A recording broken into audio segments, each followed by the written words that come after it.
కాంగ్రెస్ లో సీనియర్ నేత అంజన్ కుమార్ యాదవ్ కలకలం రేపారు. జూబ్లీహిల్స్ టికెట్ దక్కకపోవడంతో ఆయన అలకబూనారు. జూబ్లీహిల్స్ లో స్వతంత్ర అభ్యర్థిగా నామినేషన్ వేసేందుకు సిద్దమయ్యారు.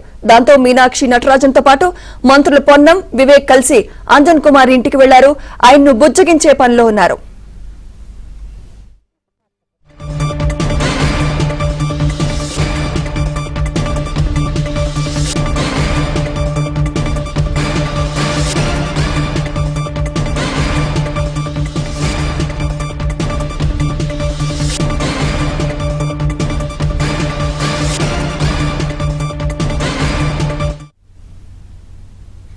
తెలంగాణ కాంగ్రెస్ లో సీనియర్ నేత అంజన్ కుమార్ యాదవ్ కలకలం రేపారు. జూబ్లీహిల్స్ టికెట్ దక్కకపోవడంతో ఆయన అలకబూనారు. జూబ్లీహిల్స్ లో స్వతంత్ర అభ్యర్థిగా నామినేషన్ వేసేందుకు సిద్దమయ్యారు. దాంతో మీనాక్షి నటరాజన్ తో పాటు మంత్రులు పొన్నం, వివేక్ కలిసి అంజన్ కుమార్ ఇంటికి వెళ్లారు. ఆయన్ను బుజ్జగించే పనిలో ఉన్నారు.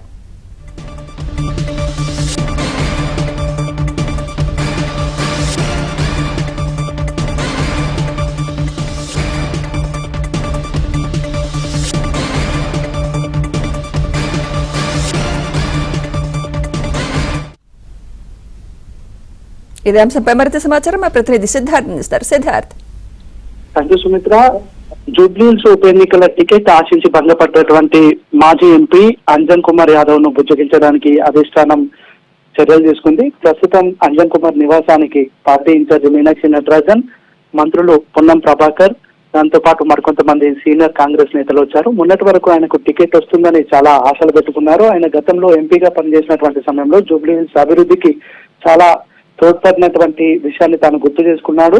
తనకు అవకాశం ఇస్తే ఖచ్చితంగా జూబ్లీహిల్స్ లో కాంగ్రెస్ జెండా ఎగరవేస్తామని కూడా చెప్పుకున్నాడు. ఆయన పని కూడా మొదలు పెట్టాడు. కానీ అనూహ్యంగా కాంగ్రెస్ పార్టీ సర్వేల ఆధారంగా నవీన్ యాదవ్ కు టికెట్ ఇవ్వడంతో ఆయన అసంతృప్తి వ్యక్తం చేశారు. నిన్ననే ఆయన ప్రెస్ మీట్ పెట్టడానికి సిద్ధమవ్వగా పిసిసి చీఫ్ కల్పించుకొని ప్రెస్ మీట్ పెట్టకూడదు అని ఆయనకు ఆదేశాలు జారీ చేశారు. దీంతో నిన్న ఆయన ప్రెస్ మీట్ విరమించుకున్నాడు. ఇక ఈ రోజు కాసేపటి క్రితమే మీనాక్షి నటరాజన్, మంత్రి పొన్నం ప్రభాకర్, మరికొంతమంది కాంగ్రెస్ నేతలు వచ్చారు. ఆయనను బుజ్జగిస్తున్నటువంటి పరిస్థితి ఉంది. ఆయనను తన సీనియారిటీని దృష్టిలో పెట్టుకుని తనకు టికెట్ ఇస్తే బాగుండేది అనే విషయాన్ని ఆయన నేతలకు చెప్తా ఉన్నాడు. కానీ ప్రస్తుతం సర్వేల ఆధారంగా, దాంతో పాటు గతంలో ఆయనకు ముషీరాబాద్ నుంచి టికెట్ ఇచ్చినటువంటి ఓడిపోయినటువంటి నేతలకు మరోసారి టికెట్ ఇచ్చే అవకాశాన్ని పూర్తిగా విరమించుకుంటున్నామని కాంగ్రెస్ నేతలు చెప్తున్నారు. లేదంటే ఓడిపోయినటువంటి వాళ్ళందరికీ టికెట్లు ఇచ్చుకుంటూ పోతే కొత్త నేతలకు అవకాశం ఇచ్చే ఛాన్స్ ఉండదు అనే విషయాన్ని కూడా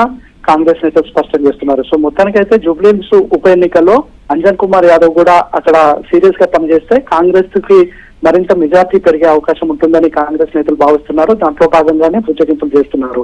అదే బుజ్జగింపులు చేస్తున్నటువంటి విషయంపై మరికొంతమంది కాంగ్రెస్ నేతలు అసంతృప్తి వ్యక్తం చేస్తున్నారు. పార్టీలో అలిగినటువంటి వాళ్ళందరినీ బుజ్జగించుకుంటూ వెళ్తే పార్టీ నడపడం కష్టమవుతుందనే వెర్షన్ ని కొంతమంది నేతలు చెప్తా ఉన్నారు. గతంలో క్యాబినెట్ లో చోటు కల్పించి చోటు కోసం ఆశించి భంగపడ్డటువంటి వాళ్ళను నేరుగా ఖర్గేనే బుజ్జగించారు. ఇప్పుడు మీనాక్షి నటరాజన్ కూడా కొంతమందిని బుజ్జగించే ప్రయత్నం చేస్తున్నారు. ఇట్లా అలిగినటువంటి ప్రతి నేతను బుజ్జగించుకుంటూ వెళ్తే కాంగ్రెస్ పార్టీకి ఇబ్బంది అవుతుందనే విషయాన్ని కొంతమంది కాంగ్రెస్ నేతలు స్పష్టం చేస్తా ఉన్నారు. మొత్తానికైతే కాంగ్రెస్ పార్టీలో ఇటు జూబ్లీహిల్స్ ఉప ఎన్నిక, రానున్నటువంటి గ్రేటర్ ఎన్నికల నేపథ్యంలోనే నేతల మధ్యలో సమన్వయం ఉంటే బాగుంటుందని కాంగ్రెస్ నేతలు భావిస్తా ఉన్నారు. దాంట్లో భాగంగానే అంజన్ కుమార్ కి నచ్చజెప్పి భవిష్యత్తులో ప్రభుత్వం ఉంది, మరోసారి ప్రభుత్వం వస్తుంది కాబట్టి భవిష్యత్తులో ఆయనకు సముచిత గౌరవం, సముచిత న్యాయం కల్పిస్తామనే విషయాన్ని ఆయనకు నచ్చజెప్పే ప్రయత్నం చేస్తా ఉన్నారు. రేపటి నుంచి జూబ్లీహిల్స్ ప్రచారంలో ఆయన విస్తృతంగా పనిచేస్తే బాగుంటుందనే విషయాన్ని కూడా ఆయనకు నచ్చజెప్పనున్నారు. రైట్. Thank you Siddharth.